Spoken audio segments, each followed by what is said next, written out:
This week's headlines: the Jaguar Land Rover hack, scattered lapsus hunters strike again, attacking another luxury brand, and ChatGPT GCSEs. What will the future of school age qualifications look like for young people living in the age of generative AI?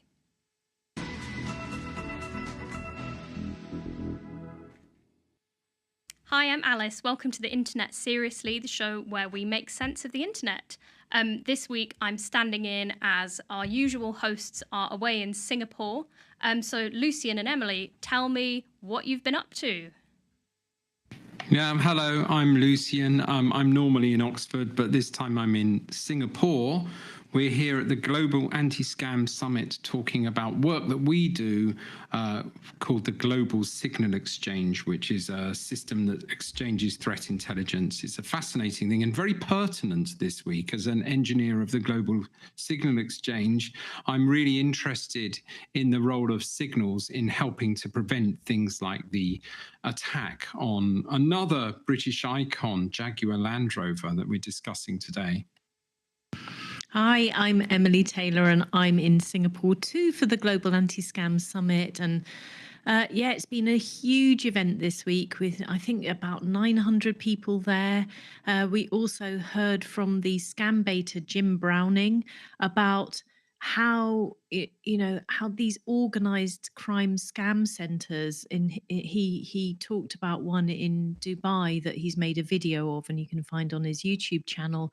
And it's a real contrast to the Land Rover hack, which Joe Tidy, who came on the podcast a few weeks ago, has written about in his Alt Control Chaos book.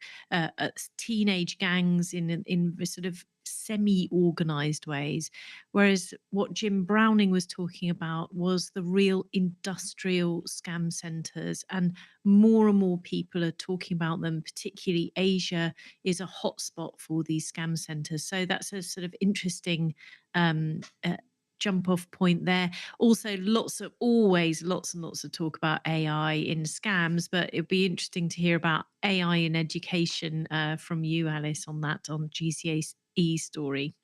Thanks both. We're going to be talking a lot more about scams, but before we dive into our main topic, don't forget to like, follow, and subscribe. We've been getting a lot more comments recently, and we love hearing your thoughts, so please do continue to comment if you're interested in what we're talking about. So this week, our main topic is the hack on Jaguar Land Rover. A group of young, sort of teenage age hackers targeted and halted the global production line of Jaguar cars, and were bragging about an attack on Telegram. So the group is called Scattered Lapsus Hunters. The name reflects the merging of hackers from several groups, including Scattered Spider, Lapsus, and Shiny Hunter. Scattered Spider, as you may remember, were responsible for a wave of cyber attacks in the UK, including Marks and Spencer's, the luxury supermarket chain. So, Lucien, you've been at the Global Anti-Scam Summit. What are your thoughts on this attack? Well, I've got lots of thoughts, actually, but I'll try and keep them compact. If you think about the techniques that these guys use, and I've been thinking about a few of the comments that have been coming through, because we're getting a lot more interest in this channel, and a lot of the comments are very, very helpful and very, very interesting and pertinent to the subject. You get one or two drive-bys that see one or two of us who look like boomers rather than Gen Zs, and they just say things like, "Oh, you're a boomer. You're clearly interested in just, this new thing called Netflix. You don't understand the internet and you don't know what you're doing." But I actually do, and they're getting it wrong. And one thing I really do know about is about hacking and how it works. And here at the Global Anti-Scam Alliance, we're talking all the time about the methods and the techniques. And to understand what's going on better, you can think about things that are toolkits that are used by white hat hackers, ethical hackers, so to speak. And the difference there is that what they're doing is about their intent and the legality of what they're trying to do. So white hat hackers will take a set of tools that are sort of distributed, and they're the same tools that hackers are using.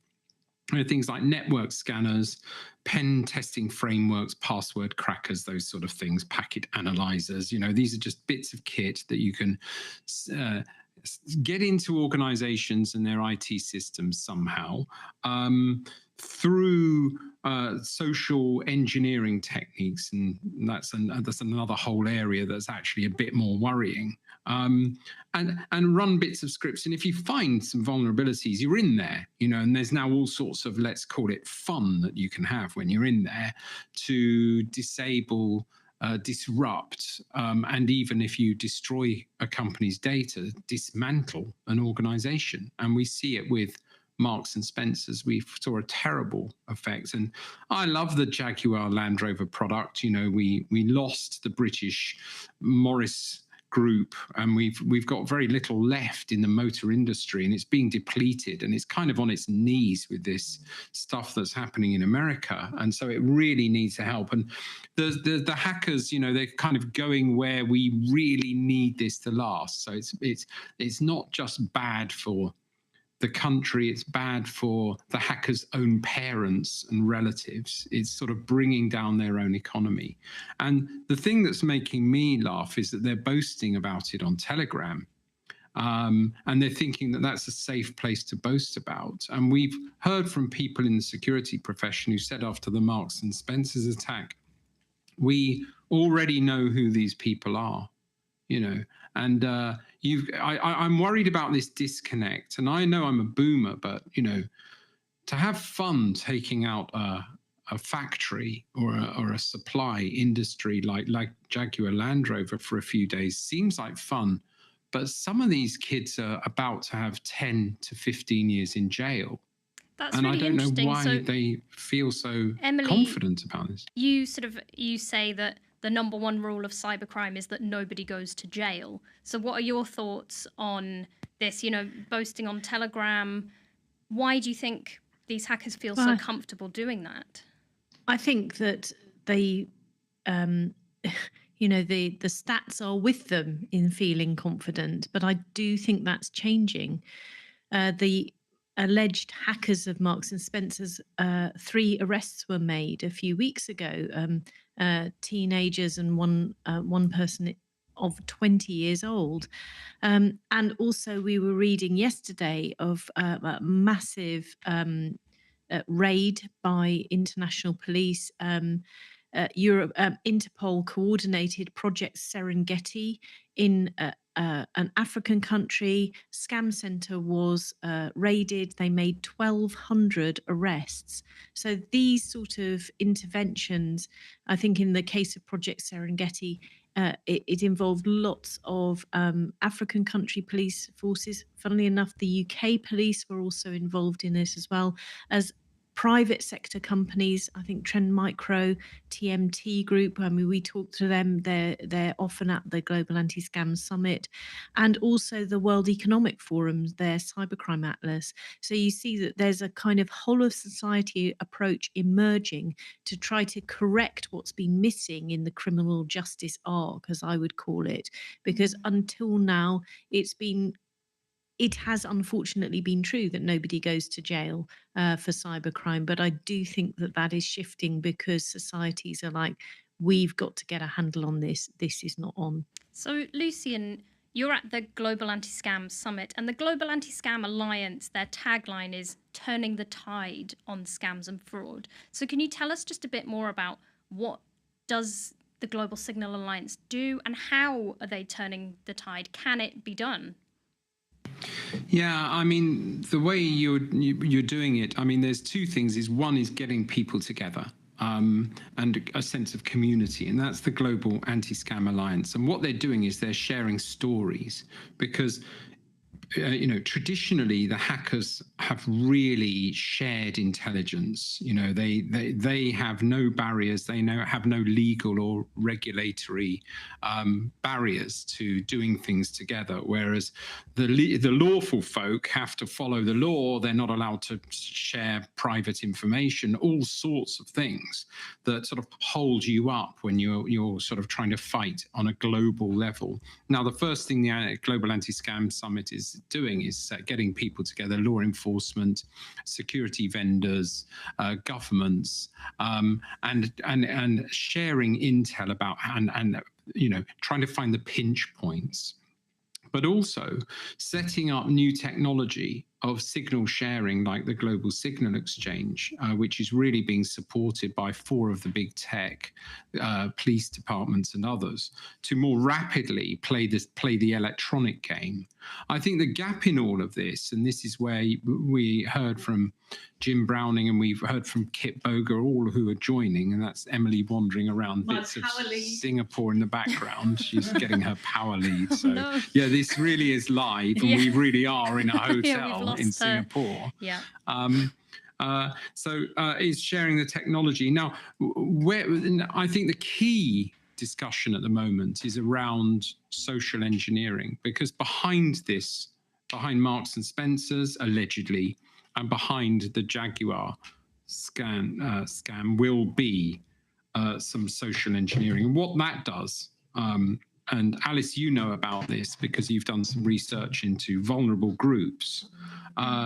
It plays on people's vulnerabilities, and they then unlock access to technical systems. So it's kind of using a person as a bridge into a technical system. So we can put all sorts of things in the way, but at the end of the day, if somebody can get in as you, they are you, and they have as much authority as you.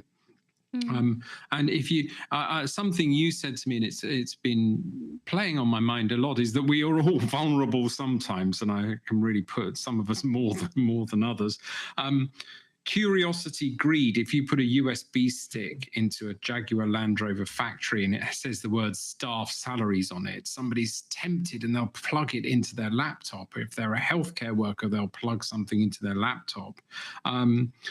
A sense of urgency, a sense of authority. If people can pretend to be your boss, they can pressurize you into doing things you don't normally do. And these social engineering techniques are being employed to gain access to some of the most secure systems. And there's a lot more work in this area. But where I really think there's big strides is hackers boasting on things like electronic services like Telegram. I think they're in trouble if they do that. I don't want to provoke them. I don't want to goad them. They're very, very dangerous, and their scripts are very, very dangerous. But people are cottoning on a lot more now. You sort of talk about, things like plugging USB sticks into computers. And, when I was working in the NHS, a lot of the cybersecurity training was very, to us, it felt quite dated. It felt stuff like, do you put a CD-ROM into your computer hard drive? And we were like, this hasn't been relevant for decades. So Emily, what do you think about, this kind of cybersecurity awareness and the Jaguar hack? I don't actually know how it was carried out. I don't know if you have any sort of insights into that. I think you make a great point, Alice, that often, the technology moves so fast that if you're not updating your cybersecurity training and awareness constantly, you'll start to sound really ridiculous. Nothing dates so quickly as technology. So it's like watching an old movie where people are sort of like really, really proud of their brick phones and they look ridiculous. So I think that's a really good point. And it's also, I think that one of the things that we've been thinking about in our research, and I'd love your thoughts on, Alice, is why is it, there's so much awareness and training stuff out there, so much material out there. Where is it missing the mark? What are the gaps? One of the things that I took away from this week's conference is most people think that they can spot a scam, and yet a lot of people fall for scams. So there is a gap there between our self-knowledge and reality. And I'd be really intrigued in your thoughts, with your background in healthcare and supporting vulnerable people, particularly, where you think the materials and the awareness raising are missing. So, I'm a digital policy researcher, and obviously my background is a speech and language therapist, and we're about to embark on some research into scam victimization. And something I'm really, really interested in, which Lucien, you sort of touched on, is situational vulnerability, because we like to think of there being a whole class of people called vulnerable adults or vulnerable people. And in, recent safeguarding training, they've really moved away from that word vulnerable. They've said we should now say at risk, because just because somebody's, say, got a lifelong cognitive disability, that doesn't mean they're going to be scammed. It doesn't, if they've got a really good support network, they might be fine. Whereas, somebody else who doesn't have like a learning disability, but is bereaved and then isn't thinking straight, might become a victim of a scam just overnight. So we're sort of coming to the end of this section. Lucien, final thoughts on, the Jaguar Land Rover hack and what we can do to turn the tide on scams and fraud. Yes, thanks. It's something that you sort of picked up on as like, we don't know how they did it. I do know. What happens in these scams is you get into you get administrator control. So that may be social engineering through a tech support system or whatever. And if you can get administration control, you've got as much control as a sysadmin in a system. You can basically do what you like. You can follow the backups. You can learn the architecture. You can spend a long time lurking in a system to find out where things are. And if you've done a lot of system development and networking, things are usually pretty much in similar places. What you have to do is get the company's critical data, which may be their supply and customer data in the case of Marks and Spencer's, and disable all the admin passwords on it and lock it behind your own password and give yourself Uber permission. So there's a lot of systemic work that's happening to actually lock that ability away and silo it. And a bit like if you think about bank accounts, 2 people have to sign in a company bank account, or 1 can, So there's a lot of thinking like that, which is just adding friction to that process, which can make a lot of difference. More and more sophisticated 2-factor authentication. We're even hearing at the Global Anti-Scam Summit about 3-dimensional factor authentication. So, Wow. there's lots of work in this area involve? that's going to 3D. add more friction. So I just wanted to finish on that note. I don't think this is the end of it. We're going to still see, and it's sad when you see these British icons being attacked by British people at a time when the economy is under strain, when these things that are going to affect these hackers' parents and relatives, they're hurting their own people. They're not just hurting everyone else. Obviously, there's no real feelings and connect here, but some of them are going to have a long time in prison to have a big, long think about this. Thank you very much, both of you. So just to finish with a couple of questions to the audience on this topic. Marks and Spencer's, Jaguar, these are luxury brands. Do you feel sorry for the victims of the hack? And would it make a difference if it had been an independent business or a brand more accessible to a broader range of customers? And do you think that you can always spot a scam? Let us know in the comments. It's now time for our doom scroll of the week.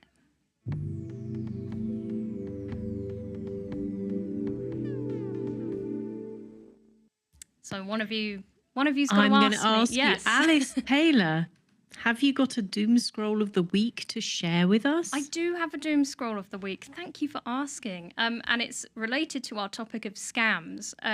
So, with our doom scroll of the week, it's like a car crash you can't look away from. And there was a story this week about a lady who was scammed by a scammer who said he was an astronaut and that he was running out of oxygen and she needed to pay for him to have more oxygen on his spaceship.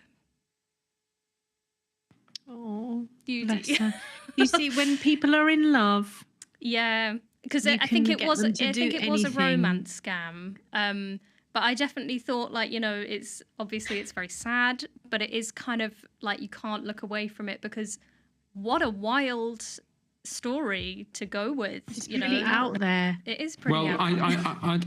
I do think we, and I actually, my instinct is to laugh at this, which is wrong. And we're all learning to actually take this a bit more seriously because, we talked to somebody who'd lost his lifetime savings, believing that he was in a virtual relationship with a pop star who had selected him, and he kind of knew, and the banks and the police were talking to him, and he wouldn't have it. And at the end, he was like, "Oh, I've been kidding myself, haven't I?" And it's when you're vulnerable, when you're sad, when you're lonely, and then you get a sense of urgency. I know this sounds crazy, but I'm in my job, I'm a spaceman, and I need help getting home. Yeah. It does. Well, someone running out do of need oxygen, attention, so we do need these Yeah. stories. But and let's not go into it now. But there are, particularly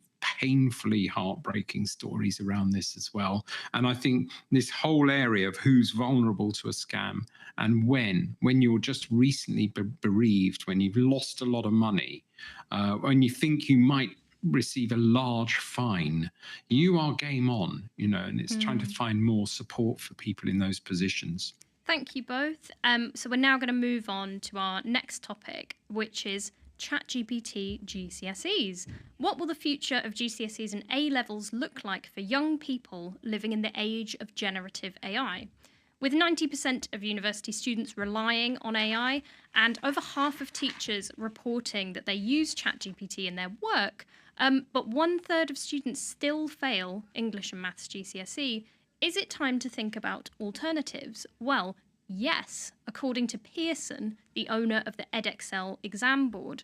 So Mary Kernock-Cook, chair of Pearson, says, why should we expect all children born anytime within a 12-month window to all be ready to take Maths GCSE on the 23rd of May at 9 o'clock in the morning? And the former chief executive of UCAS has suggested implementing individualized exams more like music grades. So you take grade 1 maths when you're ready, you take grade 2 maths when you're ready, etc. Basing examination on stage rather than age, and using AI to create individualized, bespoke, adaptive assessments. So, you do a question, you get it wrong, you then get an easier question for the next one. Or if you get it right, you get a harder question. So it's pushing you. So, Emily, what are your thoughts on this whole idea and on how AI is changing culture? This is really fascinating. I mean, for a while, I think the conversations around AI in education have all been like, bad student, cheating student uses AI, and instead of thinking, well, I think that in that story, in that report, it's like, well, the genie is out of the bottle. Generative AI is here. Now we have to learn to live with it and also make the most of it, because people who are in the education system now will be using generative AI in their work. So they need to know how to use it responsibly, how to maintain their brain power and powers of analysis if they're going to still be a human being. And I think it's really correct for the educators and the education system to think, how does this change and what opportunities does it give us to give a better educational system for people? The education system fails a lot of people, and it is very one size. It's very kind of Taylorism, if you like. It's very mechanized. And I know from sort of the teaching experience I've had at universities, actually the real pain in the backside is setting exams and marking exams or marking written work. But it's absolutely a necessary part of the process. I've also wondered whether one adaptation will be a lower tech one, which is, really in the end, what's education about? It's about teaching you how to think. And I wonder whether conversational type of exam techniques will come back, where you're actually people ask you questions and you have to answer them as the student, because really that's where the crunch time is. If you can't answer questions, if you can't be conversant on the topic, then you haven't really learnt it. Does that So, sound a bit old school? well, Lucien, I'm interested to hear your thoughts. A third of students still fail English and maths at GCSE. Do you think that, should we sort of change with the times, as it were? Do you think going back to pen and paper or conversational exams is the way forward? What are your thoughts on this whole situation? I regard school education, certainly my reflection on school education, and still do to some extent, as a period in prison that we all have to go through. And I avoided and escaped from prison as a child as much as possible. And I came out of school, I think, hopelessly uneducated for my brain, I think, in my view. But I discovered the glory of education much later in life, when other people, colleagues of mine, were earning whacking great salaries in the city. I was back at university at a wonderful place called the Open University, which I know there are people like Will Self and who've publicly said you're a loser if you've been to the Open University. I don't agree with him. I thought it was a fantastic, enlightening place. Now, for people that didn't have the opportunity to go to a place where the teachers are enlightened, well paid, it was a complete wonder to be able to tailor your own education. And I think steps in this direction are absolutely fantastic, a breath of fresh air, I hope, for young people, because Emily referred to a thing called Taylorism, which we learned about in our MBA, where it's basically concepts that came from Hoover and Ford in the car industry, and we've been thinking about Jaguar Land Rover, and where things have moved from in that sort of juggernaut of car manufacturing is something called mass customization. And it's something that's happening in the holiday industry for a long time, where you can kind of tailor your holiday to be more like you want it. You don't have to all sit in this sort of communist kind of system, doing the same thing, driving the same sort of trabby car. You are in something that's painted your way and has seats and steering wheels that you want. I think there's real room for this in education. The old thing of having to do, I think there is some value to some extent in being made to do things you don't particularly want to do, because I think there's an element of education which is about discovery. I didn't know that I was interested in mathematics and computing until I was kind of forced to do it, and I actually liked it. I think there's a lot of confirmation bias in education and educational markings. I think students need to be protected against teachers who have a lot of bias towards pupils from certain classes. I know a university educator who boasted about never give a distinction to students unless they're the son of Coleridge. That needs to be dealt with. And I think these modern progressive things are fantastic, and hopefully will turn school and education into something that's different from the prison that they sort of are. Thank you both so much. This is really interesting. I'm just going to wrap up this topic with a couple of questions to you, the listener or the viewer. What were your GCSEs like? And would you prefer to take a bespoke test that is designed for you specifically? Or do you think everyone should be taking their maths GCSE on the 21st of May every summer? And do you think this is the death of critical thinking? Would you like to take an AI exam? Let us know in the comments. Before we wrap up, we've just got our guilty pleasure online.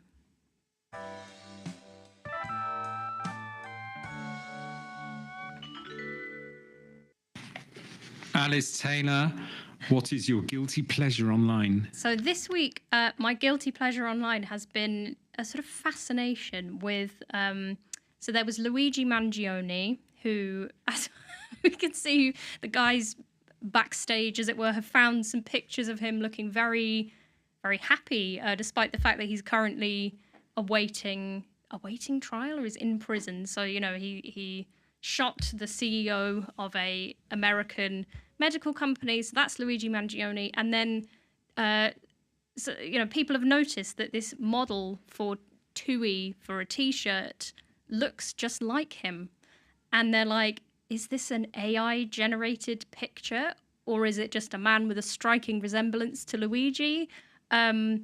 what's the situation? So that's my guilty pleasure. I can see you both struggling to contain your laughter. That is a massive marketing fail, isn't it? Well, I don't know. Is it a marketing fail? Fantastic. Or is it I mean, yeah, everyone's saying that, like... Full respect to him, he's doing great in his career as a model, but that's an unfortunate resemblance to have. Isn't it? Is it an unfortunate resemblance, or is it perhaps an opportunity? Because everyone, when Luigi was caught, they were like, this guy, his headshots looked like the cover of a Vogue magazine, and that, he turned up to his first hearing in an outfit that matched his lawyer, and they were very tailored. So maybe Luigi Mangione, is there a future as, a TUI shirt model? Let us know what you think in the comments. And before we wrap up, we've got our comment of the week, which this week was from Nelson Wilson. And this was about the Online Safety Act. The Online Safety Act is obviously a very big topic. It's been ongoing. We've talked about it a couple of times on the internet, seriously. And Nelson Wilson was just kind of echoing some of the messages that we've sort of been discussing, which is, he says, government advice, beware, don't share your personal information online. New government legislation, share your personal information online. What are your thoughts on that, both of you, just very quickly?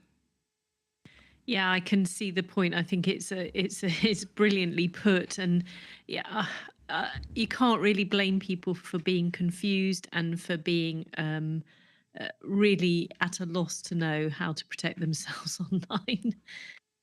Lucien, final thoughts before we just wrap up? Yeah, I think that mixture of like understanding is really pertinent when you've got regulation coming out that people just, you don't know where it's going to go. It's trying to drive change. And so there's not really much education about it. It's a reaction to what people want to do and are doing, and they've got to learn a new way. People have been talking a lot about seat belts.